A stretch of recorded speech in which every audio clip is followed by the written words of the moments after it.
sugar, spice, and everything nice. These were the ingredients to create. Oh, wait a minute, we're actually making pho here. So what we've got are rice noodles, bean sprouts, beef, and beef stock. So get ready, peeps, because we are going to make the pho. Okay, so here we go with the experiments. The first thing wanted to do was to cook pho in the most traditional sense, in a hot pot on top of a stove. I didn't want to rely on any recipes and tried to focus on different ways to cook pho.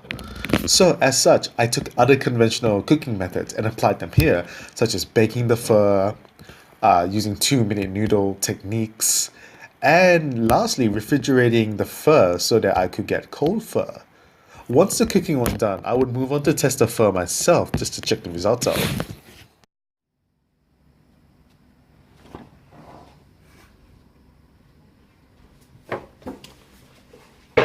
Good evening, everyone. So this is my experiment on how to make pho so the good. Anyways, I prepared 4 different types of pho for today. So in front of you, you'll see the 4 variants. The one on my far left is a more traditional stove cooked pho. This one was baked in an oven. Whilst this one was prepared much like 2-minute noodles, where I boiled the broth and just put it on top of the noodles. And lastly, we have a refrigerated pho. Yes, cold pho. It's more akin to Japanese soba noodles. So without ado, I'm going to try all of these and pray for the best.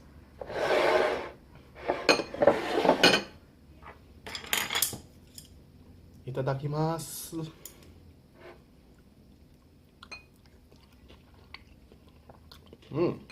That's actually pretty good. Give it a pass. Hey. Oh, that was a stove cooked one. This is the baked one.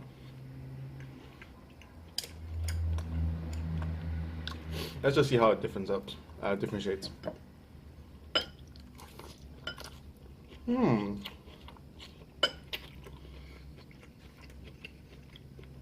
It's not bad. Just a tad undercooked. This is the 2-minute pho.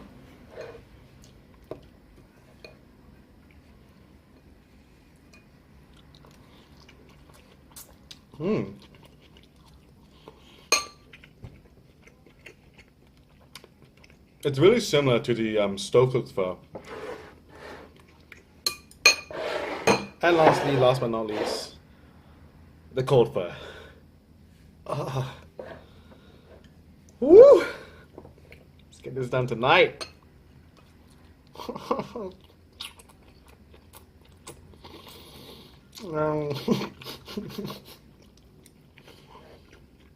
Hey kids, don't have cold pho. That's terrible. And that is it. That is my experimentation on how to cook pho in a variety of ways. Hopefully this leads me into more development in the studio project. And I'll catch you guys next time.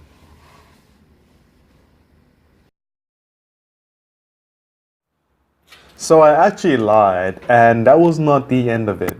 Feeling a little bit unsatisfied, I decided to take a bunch of friends across Melbourne to try different types of pho to get a sense of what actual pho tasted like. So how does pho taste? As we ate, it was no surprise that the secret to good pho was the broth itself. Now, despite the terrible table service that we got, we managed to get a bit of information out of the chefs at the restaurants.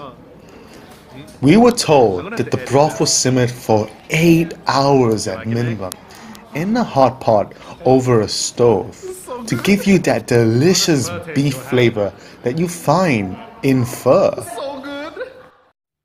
Okay, insight time. What did I learn from all this experimentation? Well, I've learned you can cook pho however the heck you want.